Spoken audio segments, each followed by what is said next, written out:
Horse is kinda snuffy, cold chill up your spine. You'll get your ass moving, son, we're burning daylight.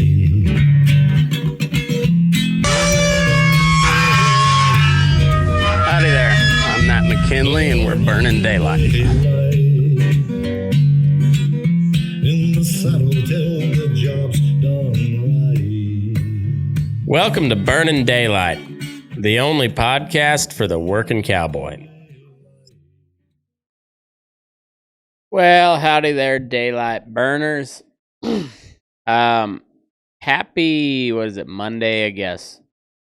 Yeah, it's been a long winter, and I don't recall what day it is a lot of the times, but I guess this is Sunday, and I recognize that because my wife said, "Hey, we're watching The Sopranos, and this is not what we normally do on Sundays, so what the hell?"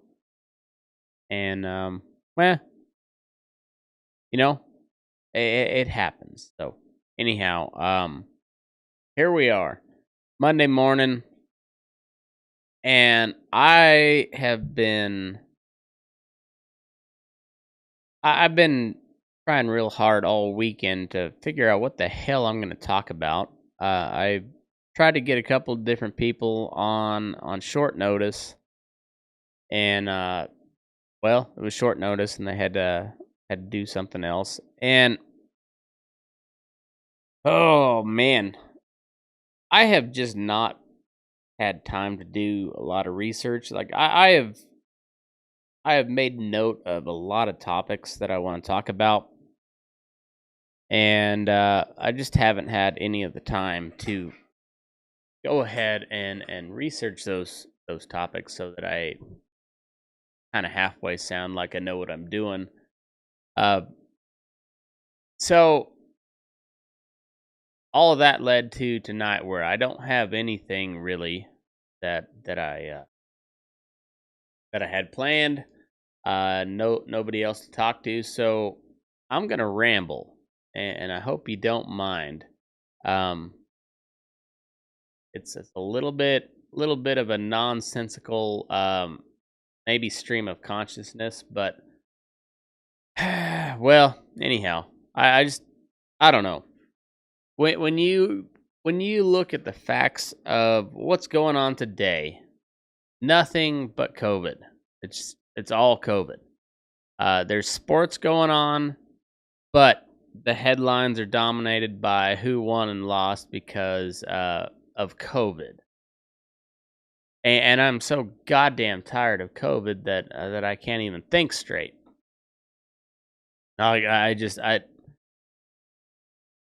I think it's all terrible, but maybe somebody else thinks it's more terrible than I do. Well, I don't care. At this point, I don't fucking care. And then I had the pleasure of talking to Boots today, and we got talking about some of the old ways of ranching. And if you're a Patreon subscriber, I'll go ahead and I'll put that up for you, because I thought this was a really interesting conversation that I had with him. So patreon.com/burninDaylight. If you'd like to hear that conversation, I'll put it out sometime tomorrow, Monday. And you know, I've got a bunch of stuff saved up from him, and if you'd like to hear it, I'll start releasing it, and that'll be only for the Patreon people. Once he is back to you know, when they're allowing you know, podcasts and whatnot, then we'll go ahead and start doing as normal. But I've got a lot of really cool stuff saved up, and stuff that I'm really proud of talking to him, and I think people ought to hear it. So if you'd like to hear that, just patreon.com/burninDaylight, and you can hear that. Sign up over there. So here I am I'm talking with Boots. I'm wondering what the hell is going to go on in the future. I've been reading a bunch of stuff about people that blazed the trail for us. People, our ancestors that settled the West, and I've also been with those stories comes the other side of the story. So like part of uh settling the West was killing off the buffalo. And that wasn't because the buffalo was a nuisance, it was because the American Indian was a nuisance. In particular, the Plains Indians. They were a nuisance, and their main, almost only source of food was the buffalo. So you kill out the buffalo, you kill out the Plains Indian. And it's one of those things that hits you as an American. You're just like, well, that's kind of fucked up, right? And yeah, it is. It is. It's real fucked up. But you look back through history, and that's how it's always been. So what makes uh pushing the Indians off their land and killing off the buffalo supply? What makes that unique to history? And really, the only thing I can think of is, well, it's because it's here. But if you look at uh, Asia, Europe, all of, anywhere else on the globe, that's just what happens. So what happened here is just simply a continuation of what's always happened. Uh, People want land, and to go get it, they got to go fight for it. And it just so happens when people landed here on American soil, the people that already lived here had about 2,000 years of catching up to do as far as technology goes. And the white man who landed on shore, well, for whatever reason, they advanced a whole bunch as far as technology goes, and they experienced a whole lot more as far as diseases go. It's something we're experiencing right now with the whole COVID uh oh, stuff, the COVID stuff. Um, and all of this led to current day. You know how we conquered here, and how maybe it was just a unique period in time where not only did we have the same conquering mindset that people have always had, but we also came through the Enlightenment where we realized, hey, maybe we shouldn't just take over people's land. Maybe people actually have rights instead of a king telling you what you're allowed to do.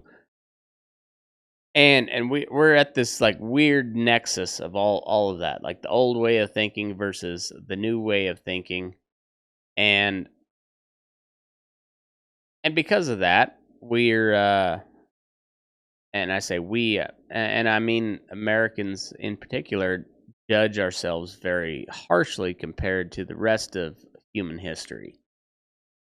And but I also think, I think rightly so, because we're the first real experiment in individual government, or self governance, and individual liberty. So I think there's a case for us to be judged more harshly against the rest of history, because we set these rules that nobody else really had before, and we're like, hey, we're gonna abide by these because this is something we find important. So when you see these things get violated by the country who has made their name of upholding these these rights and whatnot. I don't know. It's just it's a strange quandary we're at, and I don't know. It gets real deep real quick. But I always like to go back through history, and I've named this episode "Dumb Shit Cowboys: An Undying Breed," and I say that because I think since the I invention or like since the very first guy that took care of cows, a horseback, um, which I've come to find out was actually back in like Morocco. Um, but ever since then, I think people have said the cowboy is a dying breed. That won't that the way society and technology is moving along, that'll never last because they'll get passed by the wayside, and then somebody will find a better way to raise cattle and move cattle and whatnot, and eventually the cowboy is gonna be dead because there'll be no use for the cowboy, and I think that happened back in the 1400s or wherever, whenever that started, because at the end of the day, working with cows it's pretty tough business, and it always has been, and I think it always will be. There's always improvements to make it a little easier to deal with cows, but at the end of the day, you're still dealing with a cow, and you can breed some of the meanness out of them. You can breed them to be a little bit more compliant when you're working with them, and even like say a Holstein, which is still very much a bovine, but it's a different type of creature. The most tame and calm cattle breed there is. Well, that animal will still walk right out of over the top of you just because you're happen to be standing there. And a 1,400-pound cow that walks over the top of you, that's gonna break some shit on a human most of the time. And that old cow, you could have done everything right as far as animal handling goes, and that and she'd still just walk right over the top of you because man, you just happen to be there. And that's the type of animal that we deal with on a daily basis. But not only that, we choose to use another animal steer these other animals around. These animals that will on the very nicest end of thing will just walk over the top of you because you happen to be in their way. But on a a less optimistic point of view, they'll not only walk over the top of you, but they will run right over the top of you and stomp you into the ground because you happen to be standing right in their way. And then you might even give them a reason to be angry and say like you grab their calf and try to put a tag in their ear. Well, now you actually have pissed them off, and you're 100% in the fault because that's not your baby, and well, you're expecting them not to do anything about it, and if they do, then you're put in a quandary of do you keep them around because they're good at whooping off a coyote because they went ahead and whooped you off, or do you send them to the sale because you're worried about somebody getting hurt the next time that old mama has a baby. And I don't know, it's kind of the it's always been the quandary when you're cattle is what's the best way to go, because you want these animals to be a little bit mean, a little bit ornery, because they gotta take care of a calf, but you still gotta deal with them, and so you want them to be manageable at best, manageable, I guess. And there's very first thing was, well, somebody braided a riata and they went ahead and roped a calf or a cow, and now you got him caught, and that's the first like corral, I guess, or pin, and then somebody's like, hey, we could, instead of going out there and roping them with this rawhide and jerking them down and doing what we have to, we could also get around behind them and push them into this little catch that we got here. And so then you have your first like real corral. And I would bet that there was cowboys or vaqueros or gauchos or whatever part of the world they were at the time. Somebody built a set of pins or corrals, and they're like, well, that's the end of cowboying as we know it, because shit, if you can't rope them, and the guy that owns the cows, he's gonna be like, hey, just run them up into this corral instead of roping them, and well, shit, there goes the fun. There goes all the damn fun. And well, then they keep on punching cows because people still want beef. That's the amazing thing about cowboying is, as far as I can tell, the demand for beef has never weakened. Like, there's always been a demand for beef, at least as far as in the Americas go. And that leads you to like, well, what led to all these, to the way of life that we love, the ranching and cowboying and whatnot. And I was doing a little reading on Charlie Goodnight, who is ancestor of one of my buddies from college, Adam Goodnight. Direct ancestor, and we're gonna do an episode on Charlie Goodnight, but I don't want to go into that without knowing much. So I want to do some research, and I messaged him and said, hey, I'm still doing some research. But just a little bit of cursory reading on him, and it's fascinating. As they started the cow business with well, it started out as Charlie Goodnight and one of his friends, or maybe a brother-in-law, something like that. And the entire time they ran cows, it was trying to figure out, where do people want beef. So the Goodnight Loving Trail went from East Texas to eastern New Mexico, basically. And then from there, they either hit a railhead or they moved them up north.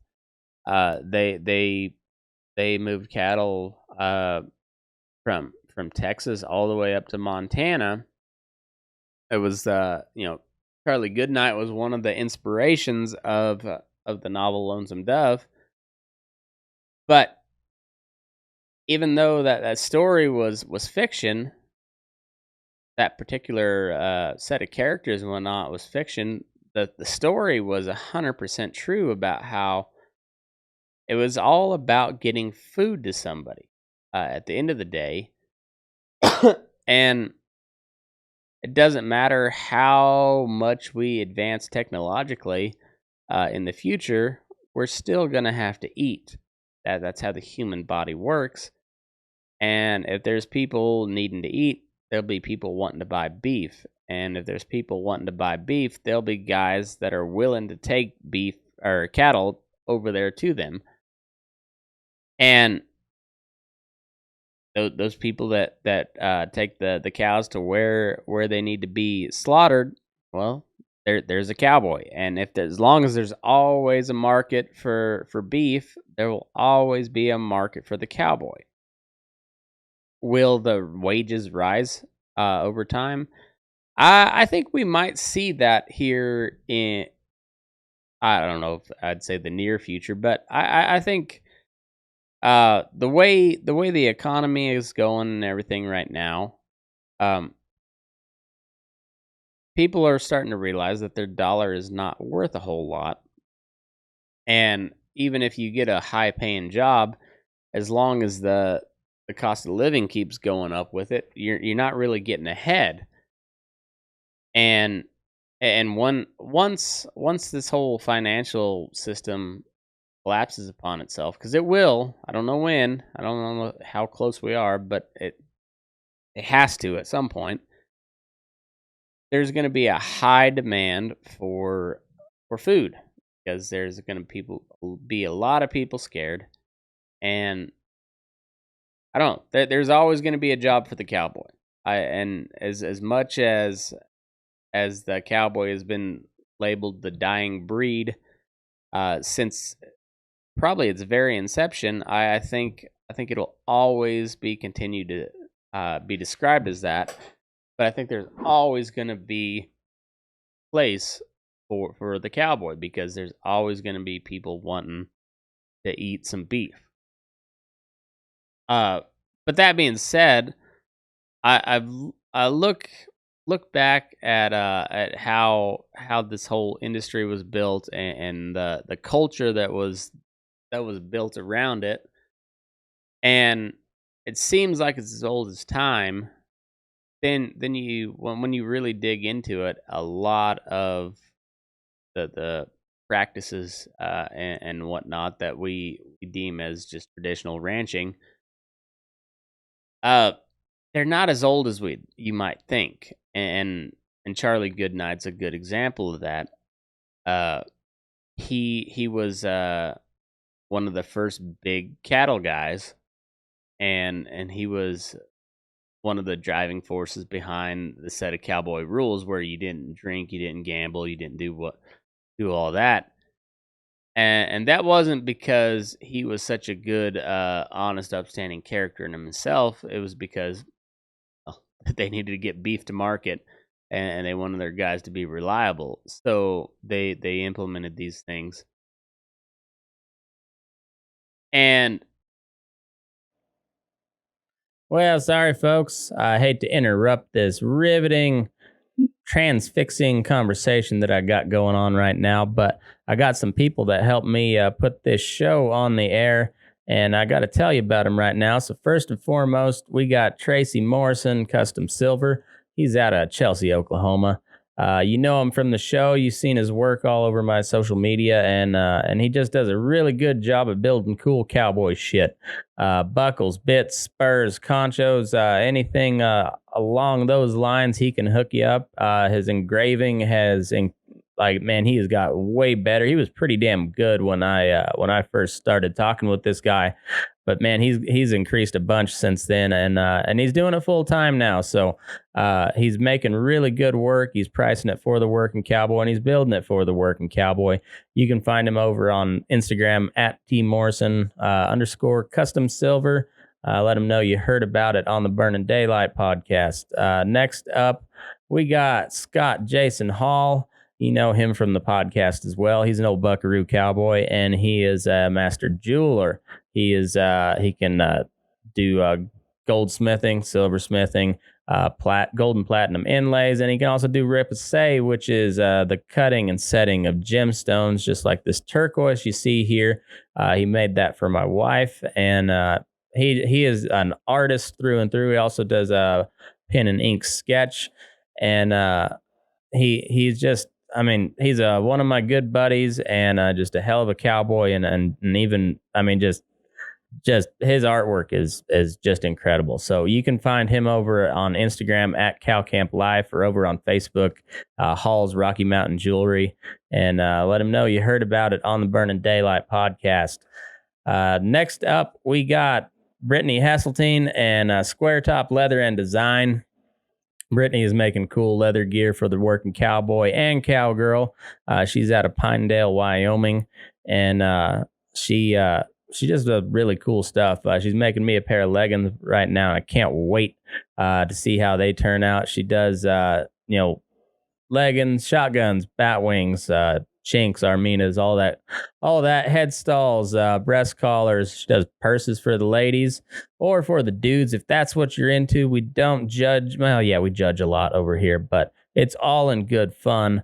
And hey, if you're a man and you want a leather purse from Brittany Hesseltine, you can find her over at Square Top Leather and Design. Got a underscore in between all the words there. So go check her out, give her a follow, let her know you heard about it on the Burnin Daylight podcast. And next up, we have cardomax.com. They are hold on, let me get that pulled up. Cardomax.com. They are the best. Where are they? There we go. They are the best supplement company out there. They're owned and operated by a former Navy SEAL Sean Matson, and they're doing all natural, least amount of ingredients they can in all of these supplements. The hydration, the Hydromax. That's a really good one. I use that every day. The immunity booster as well. Got a bunch of adaptogens and a bunch of other shit in there that I don't know exactly what it means, but it sure makes you feel better when you drink it. Energy intensifier if you don't like coffee or if you need something like middle afternoon. It's also use it as a pre-workout. I haven't tried the recovery accelerant because I don't work out a whole lot, and but I might try that sometime. I don't know. We'll see. Either way, these two up here, immunity booster and hydration stuff, I use all the time, and you should too. Head over to cardomax.com, use the promo code MOVEYOURASS for 10% off. And next up, we've got Greens Reserve. They are a all-natural, they're all-natural tobacco alternative made from 100% hemp, and they got 3 flavors: menthol, wintergreen, and natural. I chew the natural. It's kind of like a straight flavor, like Copenhagen straight or a Skull straight. It's kind of the flavor of that one. Wintergreen and menthol, I haven't tried those yet, but I kind of want to try this menthol. There's no THC in it.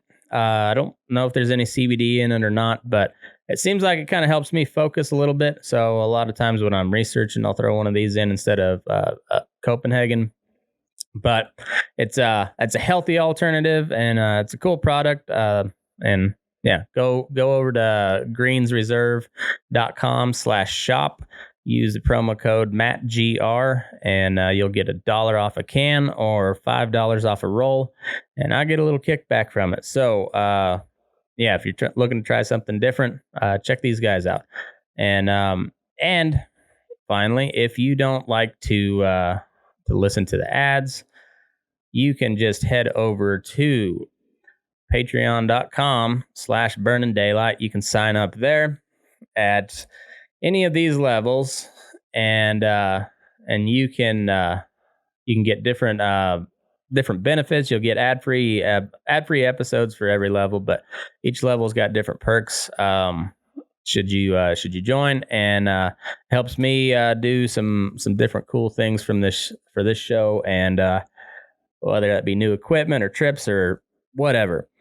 And I'm going to get back to doing the giveaway every month, and we'll get some cool handmade gear for you guys to get a chance to win. So, and it just, like I said, just helps me out. So I appreciate everybody that has signed up. We got 47, I think. 44. And so that's pretty cool. Anyways, thanks to everybody that supports this. And if you'd like to become a member, just head over to patreon.com/burning-daylight. Now let's get back into the show.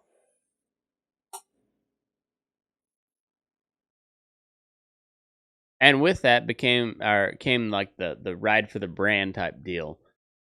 When in actuality, the first Cowboys, they it started out as it was a job that they could get, and I think that's always been the case with cowboying. Like, you can always find a job cowboying.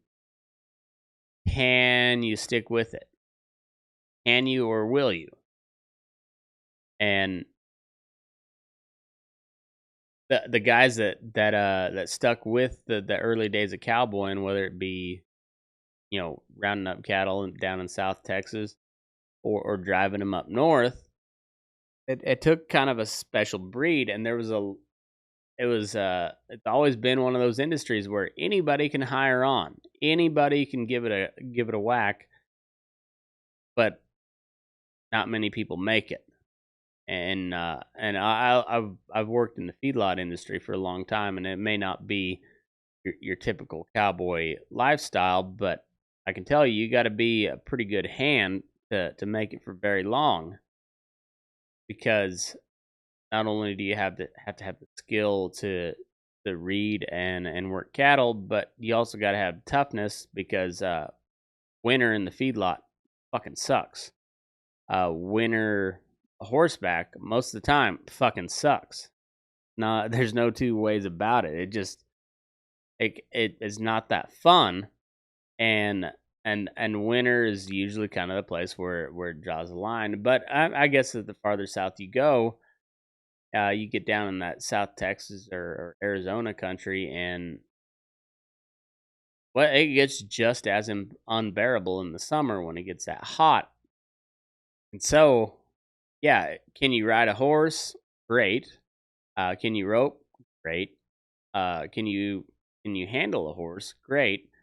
All right. Can you do all of that when the weather is the worst? At its absolute worst, and that's kind of where the cowboy, like, are you a cowboy? That's kind of where it sets in, and I think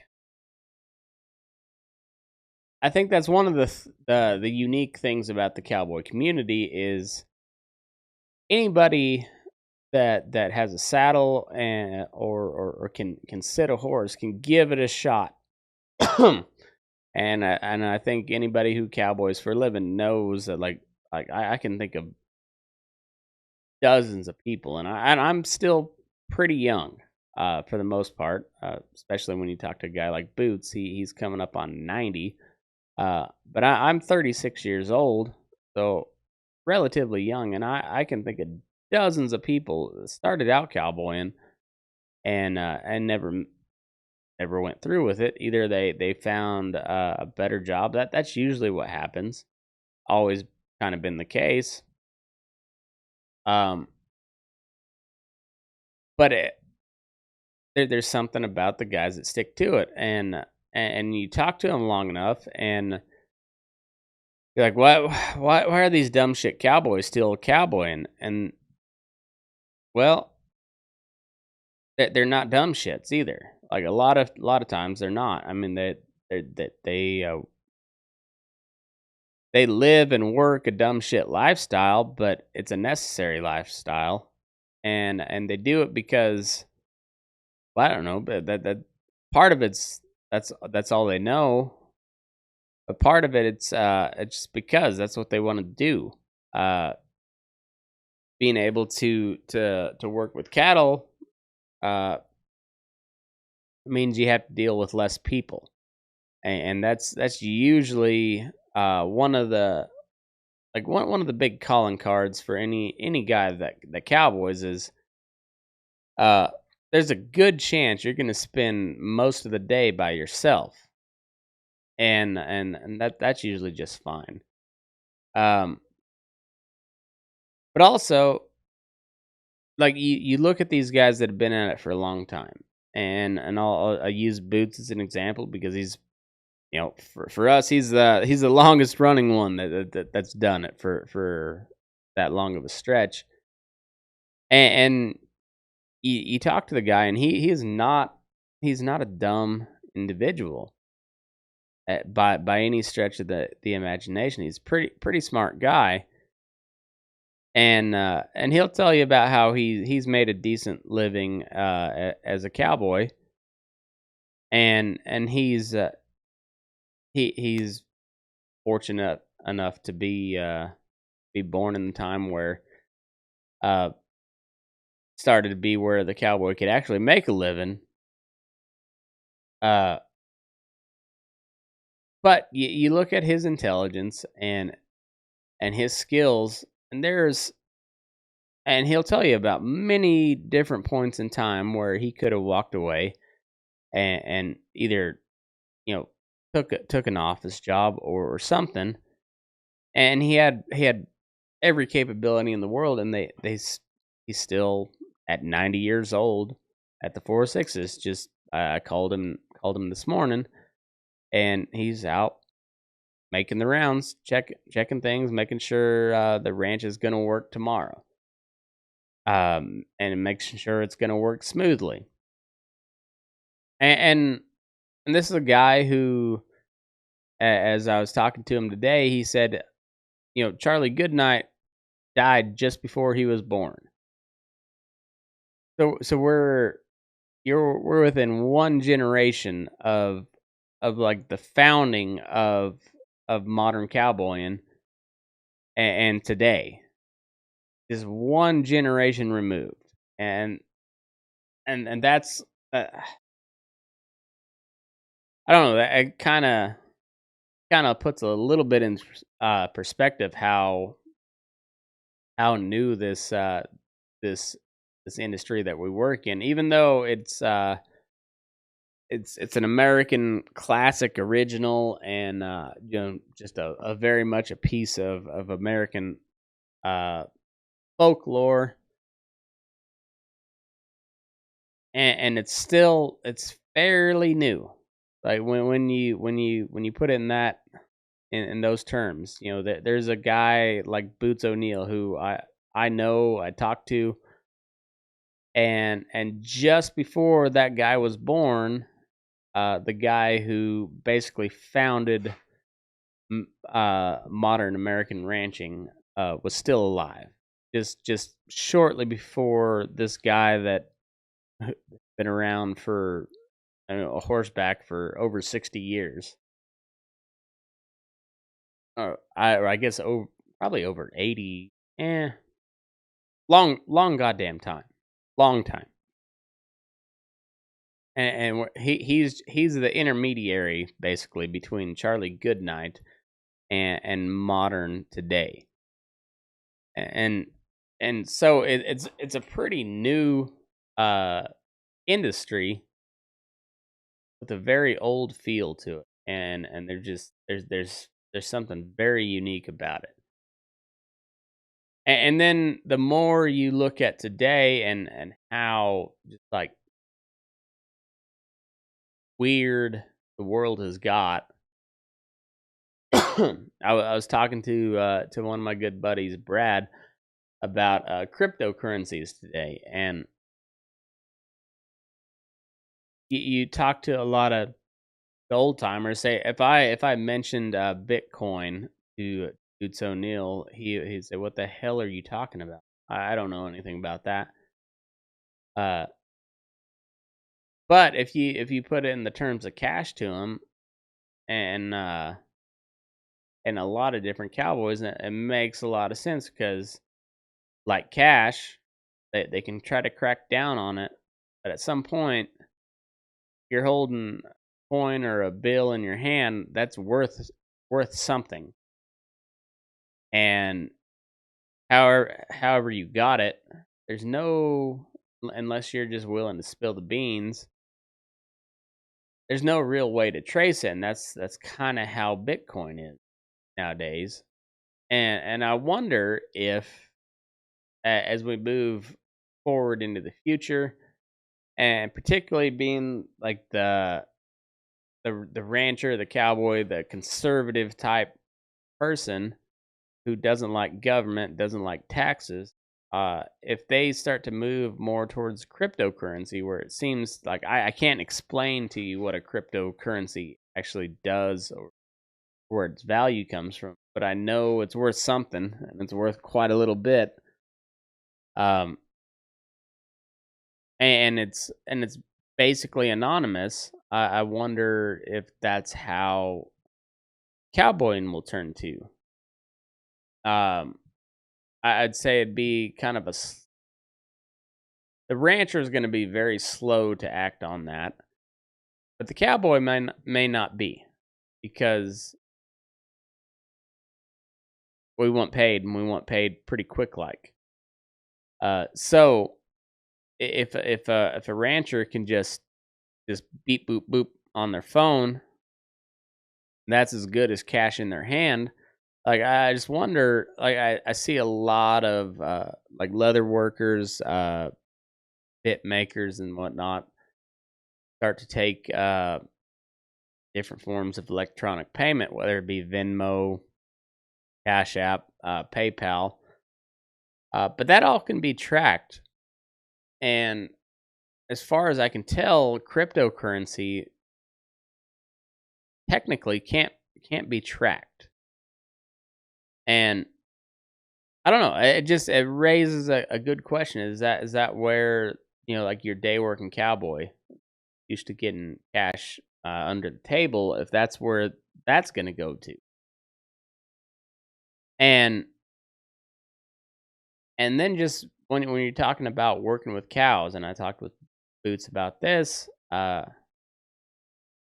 are we gonna evolve to where all the cattle are more of a docile type, like the Holstein, just because they're easier to deal with, and because they're easier to deal with, you don't need a skilled guy on horseback to deal with them. And I don't know. I think that's all something to consider. I still don't see the cowboy going by the wayside. I think as long as there's a cow that needs taken care of, there's probably a need for a guy that actually knows how to take care of them. So the cowboy lives on. I think. Maybe we'll get to a point where everything's automated, like in hog farms, and there will be literally no need for a guy horseback. But I don't see that happening anytime soon. And just, I don't know. This like I said, this is a rambling episode, but just there's all these things that fit together. Like, I'm very uncertain about where the future is heading. But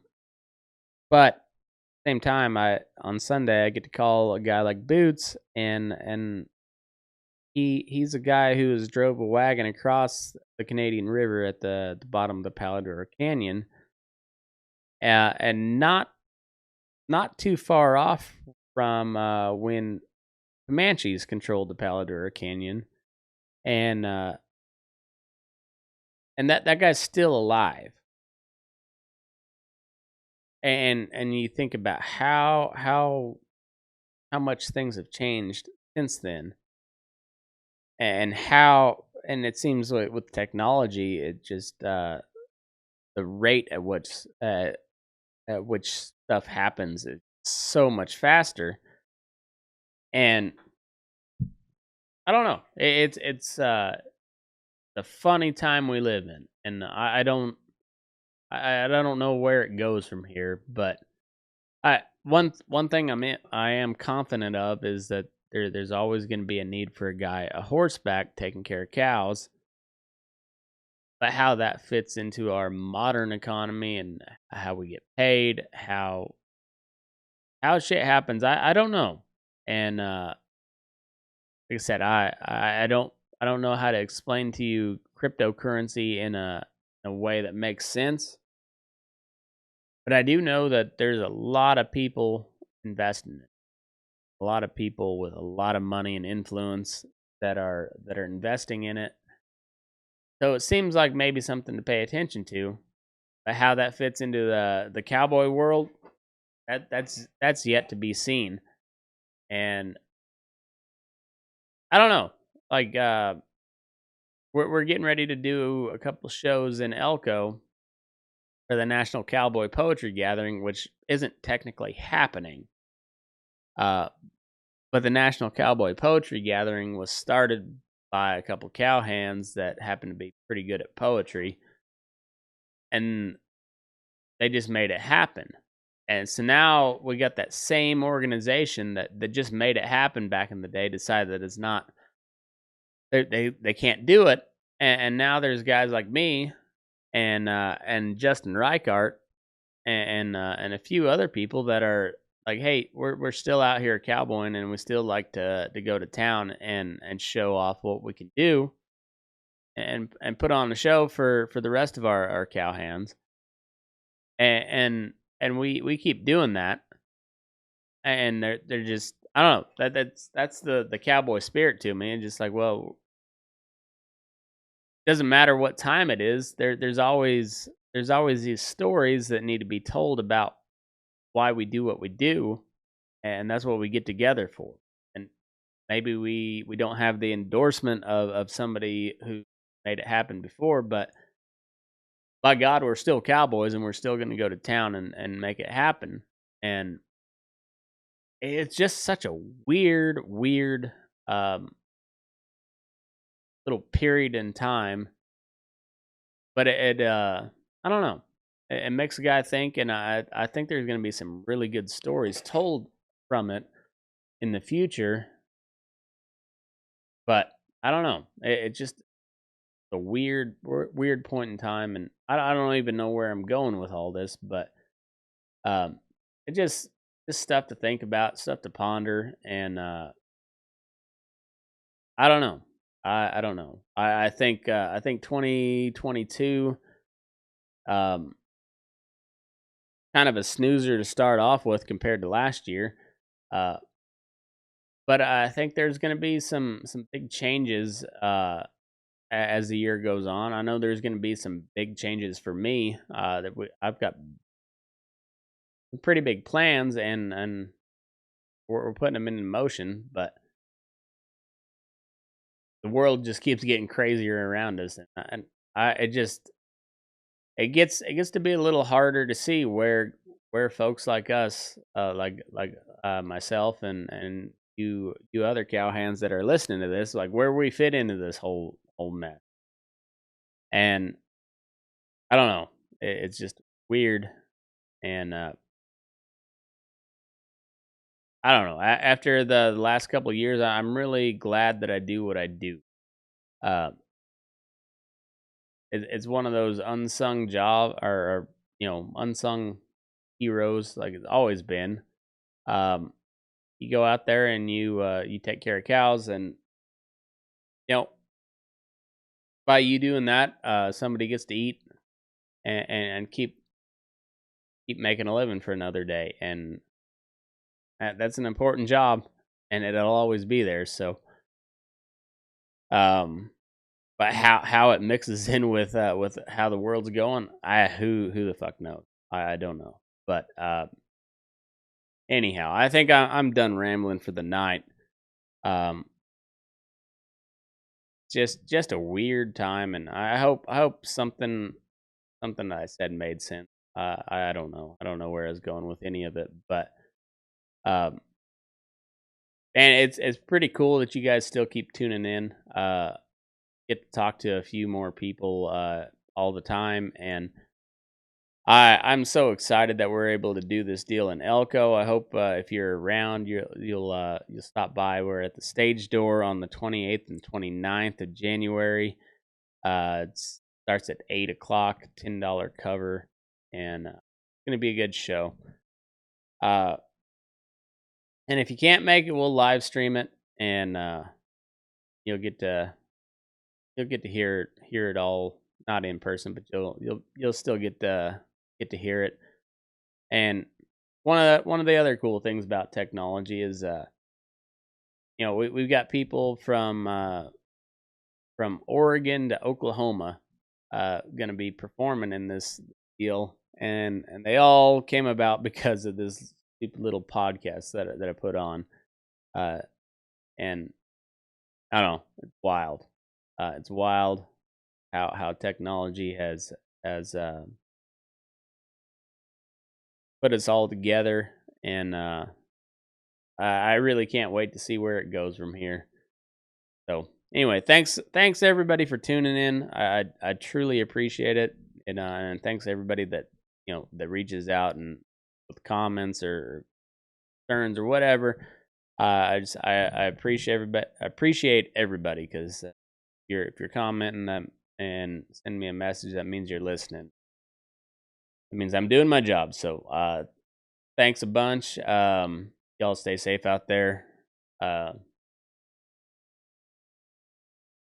Winter is it's been a doozy already, but that means it's gonna be a good spring, I think. So anyway, thanks again for tuning in, and move your ass. Burnin daylight.